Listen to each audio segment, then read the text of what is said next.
Mabungahong adlaw mga igsoon ganina deng sayong kadlawon alas 4. Bugnaw kaayo mga igsoon ang sayong kabuntagon ning biyahe na usab niya tong bao-bao para natay haranaan birthday sa tong igsoon. Ato tag medyo bukid-bukid.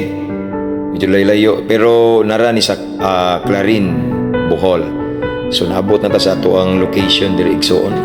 Ning usa ka kauban nato diri layo jud kay gigikanan pa pero tungod lagi sa gugma, tungod sa tinud-an na yung gugma bitaw sa itong kasing-kasing bisan unsa kalayo willing gid mo hatag og effort para sa adlaw na tawhan sa ato ang igsoon. So naabot na ta diri igsoon, lakaw-lakaw ta diri sa suotas kasagbutan og basa kay mga sagbot kay uwan gikan ba. Ug salamat sa Ginoo nga iyang gipahunong ang ulan, maunang nalahos gyud ang among plano nga magharana ta. So wala makabalo kanina yung haranaan ato mga igsoon. Former inmate ni siya, usa sad ni sa gikan sa prisuhan niya. Iyang gisurrender iyang tibok kinabuhi sa Ginoo.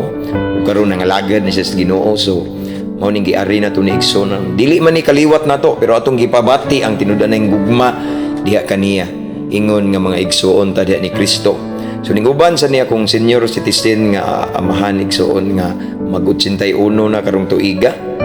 Bisag tunog kayo pero tungod lagi sa gugma nakakita diri nagkahiusa ta igsoon. Mingduyog ta sa kalipay sa adlaw na tawhan sa ato ang igsoon.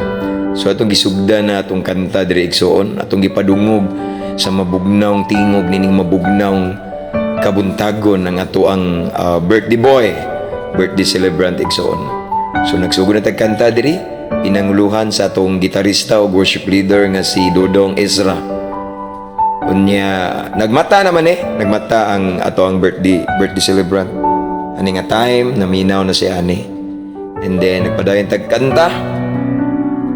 Og nahuman ra atong kanta mga igsoon gipasulod ta. Unya kauban aning ato ang mga kaigsuonan nga naputay gidalang cake igsoon. Gikan man ni sa tong ubos nga lagad nga igsoon sa pagtuo nga pulis kaniyo. Safety kay tani kay gibantayan tas Ginoo napud tay kauban diri nga usa sa police officer. So mao ni siya igsoon kaning ning una og hatag og birthday wishes ato ang birthday celebrant. So naghatag mi tagsa og mga wishes and declaration ani igsoon. Unya this time ming response na sad ang ato ang gwapo nga nag-birthday. Unsa iyang gibati nganong nga giharanaan na mo ba. And then first time pa daw ni niya sa tibuok niyang kinabuhi nga nay nang harana niya sayang adlaw na tawhan. So ning response siya nasa diyang asawa na minaw ug nagtanaw. So attentive kay minaminaw kay ngilngig man sa ni kaagi sa igsoon. Usa sa ni sa gibag-o sa Ginoo. Basta grabe sa ni kaagi. Usa sa ni sa inmate, former inmate nga ning uban sa nato. Unya this time ato na siyang gitabangan og pray. Giampuan nato ang nag-birthday igsoon. Unya nag-release tag blessing sa iyang adlaw na tawhan.